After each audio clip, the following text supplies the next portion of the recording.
Chisa is the brand new limited 5-star resonator coming to Wuthering Waves in the 2.8 update. And the question we are all asking is she going to be good? Is she going to be worth our pulls? Is she going to be viable? And is she someone you need to have on your account? And the next question is, am I going to be skipping Chisa? The question is, yes, I am skipping Chisa. Chisa is a hard skip for me. However, I still want to know if Chisa is going to be good for my account if for whatever reason I decide to change my mind. But as of this present moment, Chisa is a hard skip. Her design is very nice, but it's not for me. Her charge blade, her switch blade is really, really cool. I like the fact that her scissors is a massive greatsword that can turn into like a spinning saw blade. I think that's really, really cool. And I think the story around her and the brand new city is going to be very interesting. However, in terms of summoning, I'm not interested. She's a hard skip for me. And that's just the way it is. I don't think it's anything bad to do with her design. I don't think it has anything to do with her as a character because she does look pretty cool. But for me, she's a hard skip. I am personally not interested. However, I want to know what she can do. So, we are going to be reacting to Juice's video of is Chisa a must pull? Is this video going to change my mind? In the past, videos like this have changed my minds on characters because I chose to summon for Galbrina even though I was not interested in Galbrina. And here we are. Let's go. 3, 2, 1. Juice, tell me what you can say about Chisa to make me change my mind. What are Fierce Chisa's biggest pros and cons? That's what I'm here to tell you today. My name is Juice, and let's get into it. Okay. So to kick things off, Chisa is indeed a negative status character. Yes. However, Havoc Bane. out of the negative status character roster, she's actually one of the better designed ones. What do you mean? She's not really being made for one specific negative status. Okay. Yes, she does deal on Havoc Bane, Yep. but that's not really what her kit is centered around. Right. No, she's actually good for multiple negative statuses. Wait, she's going to be able to apply multiple? I assumed she was only going to be a Havoc Bane character, but okay, keep cooking, Juice. Tell me more. Actually, multiple is underselling it. What? Because I believe that whenever we get even more negative status characters in the future, she is also going to be good for them as well. What? What do you mean? She's able to increase the damage that any negative status character deals, regardless of what type of negative status they deal in. Now, I'm very iffy on negative status units on the whole, because they tend to be the most restrictive type of team to build in the game. Gotcha, okay. And while they are very strong if you do have all of their premium gear, you have to put in a lot of commitment if you want them to perform at their top potential. I got you. However, at least in Chisa's case, she is a somewhat more forgiving case, because at least she's able to work with whatever negative status character that you currently have. That's going to be interesting. So if she boosts the damage and boosts the effect of all status effects, that means that a lot of these characters that deal things like, you know, Havoc Bane, Error Erosion, and the Glacio one, whatever the hell that is, that's going to be really interesting. I wonder, because especially since all of the status effects have been reworked and been rewritten and been redeployed into the game as of 2.8.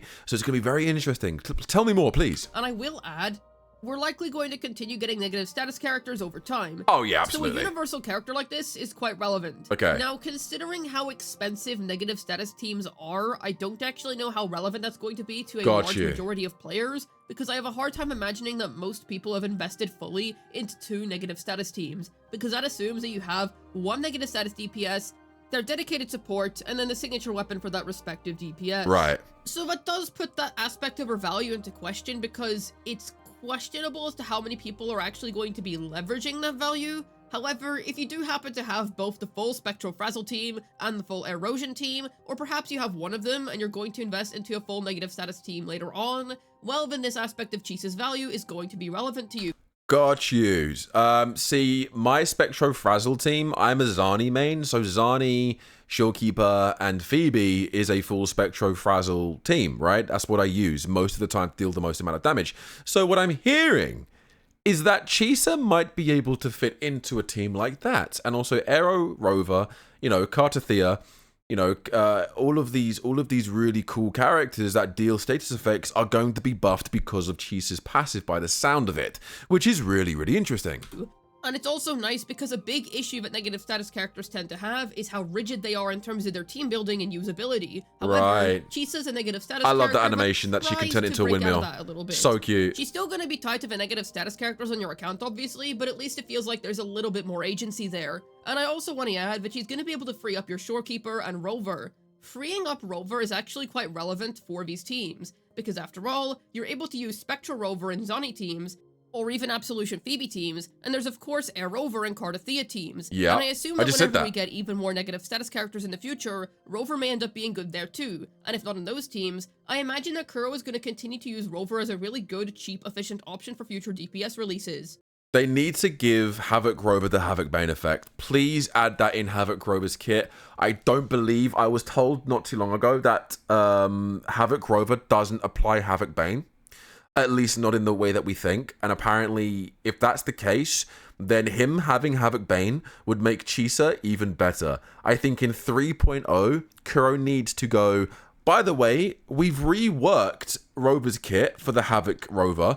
And by the way, for those that don't know, on release in 1.x, Havoc Rover's ultimate was one of the highest damage dealing ultimates. So if he can, if he or she is going to be able to apply Havoc Bane in the future on top of the damage Havoc Rover can do, that is going to be huge, and it's going to make Havoc Rover even more badass and even more useful. Just something I wanted to throw out there. I do think having Havoc Rover deal Havoc Bane should be a thing if it isn't already.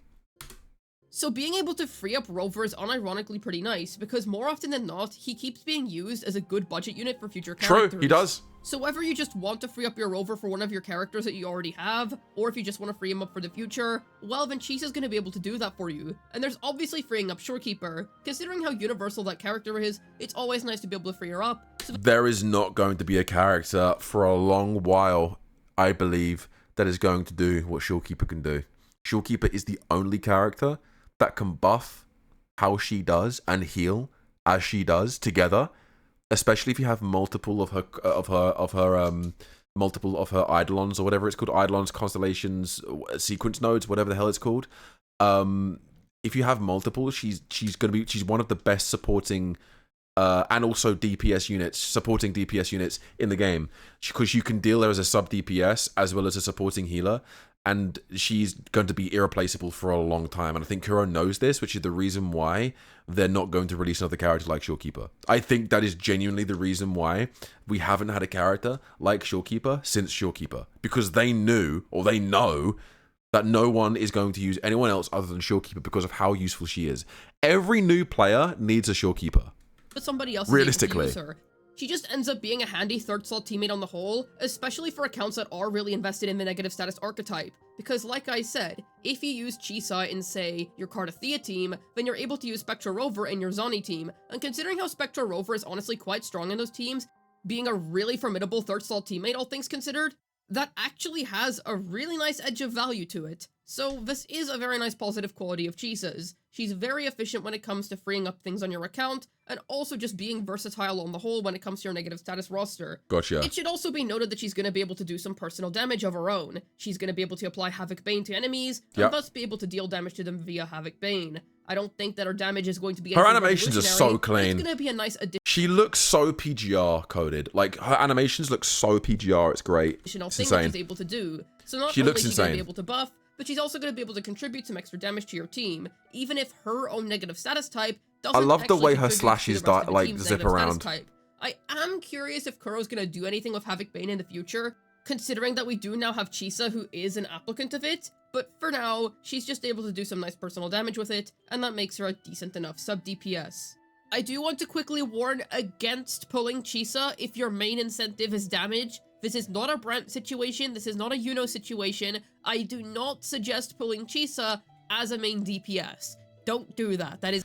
But what if she releases and she can be used as a main DPS? Bear in mind, Juice found a way to make Shu Yuen a main DPS unit. Shu Yuen was not designed to be a main DPS, and somehow Juice found a way to do it. So maybe there's a hidden technique, a hidden kit, a hidden team with echoes that can make her a main DPS. But as of right now, if she's not designed to be a main DPS, which I originally thought she was going to be, then she loses value for a lot of players, because a lot of players that like Chisa are going to want to main Chisa. Which means if she's going to be a switch on, switch out character, some people might not be too pleased about this. Not a good idea, and she is very particularly being designed as a great third slot teammate for negative status characters. That's crazy to me. I just wanted to emphasize that there, because Usually great personal damage does mean that you can DPS a character, but in Chisa's case, that is not true. I am just saying that she is a 3rd star teammate that is also able to add on some damage, which is a pretty nice thing, because it's better than not being able to do any damage. It also just helps sweeten the entire deal of her kit. Another nice little pro that I should mention that's a bit of a smaller thing is that she has some grouping in her kit. Okay. It's nothing too big, you can see it in the footage that Kuro officially revealed, but at least it's something nice. It's going to be nice for Whimpering Wastes, and Right. it's just an additional bonus thing that's going to make her a little bit more comfortable to play. However, we now have to talk about Chisa's cons.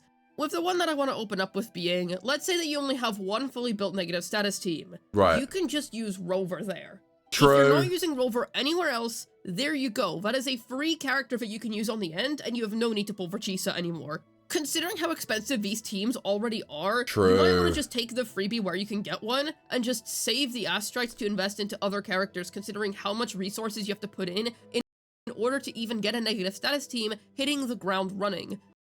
My advice would be, if Chisa is a character that you're extremely excited about, summon for Chisa no matter what any of us content creators say. So whether she's only going to be useful in Havoc Bane and certain teams that you may or may not need to use if you've got free to play options, if Chisa's a character that you 100% have been excited for since her announcement, then yeah, summon for Chisa, ignore what we're saying. However, if you're going for meta, and if you're going for the most optimal teams, and if you're going for teams that are universal, like Juice is saying, you don't need her. You can make a Havoc team, you can make other teams that will do better or just as much in the meta with Havoc Rover, since Havoc Rover is very versatile in both a Spectra team, an Aero team, and technically a Havoc team. But yeah, she's not correct. Juice isn't wrong. Juice is correct, but if Chisa is a character you desperately want because you just love to look at her, and she's a character that you desperately want, then just summon her. Yeah. So because of that, generally you're just gonna want to use Rover instead if you're looking to save She's some not astrites. wrong. Now, yes, Chisa's going to be an upgrade. However, how worth it that upgrade is for you is completely going to depend on how much you want to optimize your respective negative status DPS. Yes, it's going to be strong, but I don't really think that it's going to be a worthwhile investment, especially considering that we're going to be going into a new region soon. So because of that, I actually think that while she is an upgrade, you have to consider that she is an upgrade to an already very expensive team archetype, and she is going to only work within that expensive team archetype, where a powerful free alternative already exists, and if you're not using Rover, Shorekeeper still works. Yeah, we are going into a new region soon, so yeah, like you said, bear that in mind. We're going into a new region from 3.0. It's going to be Lahai Roy, and it's also going to be New Federation involved as well. Lahai Roy, I think, is the region we're going to, and I think New Federation is a city and a place, like Septimont was in Renacita, in Lahai Roy, where we're going to be getting the Cyberpunk collab. I'm predicting they're going to be buffing Calcaro, and also they're going to be adding characters that are going to be very beneficial. We might even get a new type of unit as well, maybe even a new element. We don't know, but bear that in mind. Everything that we're talking about in this video, Juice and me, bear this in mind. If you're not using Shorekeeper, Verena still works. So, with all of yeah, that Verena does work. She's very good. You don't really have to pull for Chisa if you want a really strong 3rd slot for this team. You have plenty of other options, many of which are very effective for the respective DPS that you could be playing. And it's even more rough in Zani's case, because Spectra Rover is honestly really good on the end of her teams. I will say that in Cardothea's case, I do expect Chisa to be a decent enough upgrade. Yeah. But in Zani's case, Spectra Rover honestly does really decent personal damage, is able to provide Spectral Res at S6, and also has a pretty short rotation. So all things considered, the need for an upgrade from Spectra Rover as a 3rd slot teammate in a Zani team isn't really felt. He's quite strong already, very self-sufficient. I don't really think you need to replace him unless, like I said, you're in a position where you would want to free up Rover for another team, or perhaps you want to free up your Shorekeeper, or something along those lines. There are situations in which perhaps you would like to pull Chisa, but in all of those situations, you'll have to have invested quite a bit into negative status teams already. She ends up cementing herself as somewhat of a luxury pull in this case, and while she does apply Havoc Bane, that is true, there's not any Havoc Bane DPS in the game right now. There's nobody that's able to leverage that. This could change in the future. Maybe they do at some stage decide, let's make a brand new negative status DPS that uses Chisa as the applicant. Sure, But here's the thing, usually the applicant is in the second slot, so I would assume that they would just add that ability to Havoc Rover or somebody else, or they would just release the applicant before the negative status DPS itself comes. Everything I'm listening to here is making me scream. I'm already skipping Chisa. Now I'm going to be skipping Chisa even more. Everything about this video is telling me to skip Chisa. Her animations are cool. She's a Havoc Bane wielder. She's a Broadblade wielder, and those that know me know I like Broadblade characters. However, everything within Chisa's kit is screaming to me to skip Chisa, even more than I was already going to probably do so. Unless the gods of gacha gaming give me pulls for free, give me a free Chisa, I'm not going to be putting money in the game or grinding my ass off to summon for this character. It's going to make me want to go on the rerun banners in order for me to get my booling even more. I might as well just save my currency to go for booling even more than Chisa. Out. Chisa's being designed as a third slot. Is there the potential for her to work as a second slot? Perhaps in the future, but as it currently stands, she is not being designed that way, so we can't really rely on Havoc Bane saving her in the future because, well, we don't really know about that yet. I mean, maybe it will, but for now, it's more just a bonus thing in her kit that allows her to do some more personal damage. And then finally, her value proposition just isn't that high. What I mean by this is, like I said before, she's quite costly in the sense that because this team archetype is inherently expensive, it inherently asks you for so much high investment in order to even just get it working. Pulling an entire unit for that archetype, I'm gonna be honest, that is a very tall ask. Is it as tall of an ask as pulling for Roshia for Ferlova before Choyuwen came out? No, that was definitely a taller ask because Roshia is just really not good. But Roshia is a terrible unit, and Roach is a unit that, even though in the story is cute, still is terrible. Like, her involvement in the story isn't good. Her as a character is terrible. She only works in extremely limited teams. So yeah, Roach is probably the worst character ever to release in Wuthering Waves history. I can't lie to you. Choyuwen replaced her anyway, so yeah, no, she just doesn't exist again. But Roshia slander aside, with Chisa, she is a good unit, and I do want to emphasize, she is good and she will be an upgrade. Yeah. I do think that I'm being quite harsh on her here, but the reason that I'm being so harsh on her is because it's quite hard for me to justify recommending pulling for a unit like this when negative status teams are already quite strong as they already have a really good third slot teammate, and I don't believe that you're going to be missing out on much damage by skipping Chisa. I will say that I'm surprised Kuro did decide to make such a popular character on the more niche side, but I do still think it's good that they decided to prioritize game balance instead of making her ridiculously broken for these characters that are already quite strong. A significant buff to Cardathia's damage output would not be a good thing, and I think it's good that they refrained from doing that. But I do still think it's good all around that we have this option, and she's gonna be nice because there is still definitely a use case for her. Well, yeah, because what Juice is saying is Chisa is an upgrade and Chisa is a good unit. However, because of how niche she is, and because she only really works in the status effects teams, and because they're niche, and because they require a lot of time and effort and investment, it's not going to be worth it for now. So in terms of for now, even though she is an upgrade to Rover and an upgrade to Rochia, realistically, she might become better for a later date than she is now. Okay, so that I think what Juice is saying is, I think exactly what she's saying is, there's no point justifying putting that much time, effort, currency, and resources into a unit that isn't going to be too beneficial for another 6, 8, 10 months, maybe to a year, because we don't know the future of what units are going to be releasing. And since we have characters like Rover and other characters that can do just as good things as Chisa, it just happens to be that Chisa might be better because she's the brand new Havoc Baning 5-star.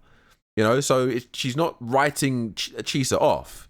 She's saying for now, she's good, she's an upgrade, but not as big of an upgrade as you might think. And I can definitely still see her being useful on accounts, because freeing up Rover is relevant, especially when we're going into a brand new region. Rover is most definitely going to be used somehow there. I don't know when. They're going to give Rover a new element, We've got Havoc, we've got Spectro, we've got Aero, we're gonna get a new one. We're probably gonna get Glacio, or we're probably gonna get, I don't know, Fusion Rover or something soon. But it's likely that we're gonna see Rover appear in some teams in some way, shape, or form. Maybe it's about time that we get a new Rover element.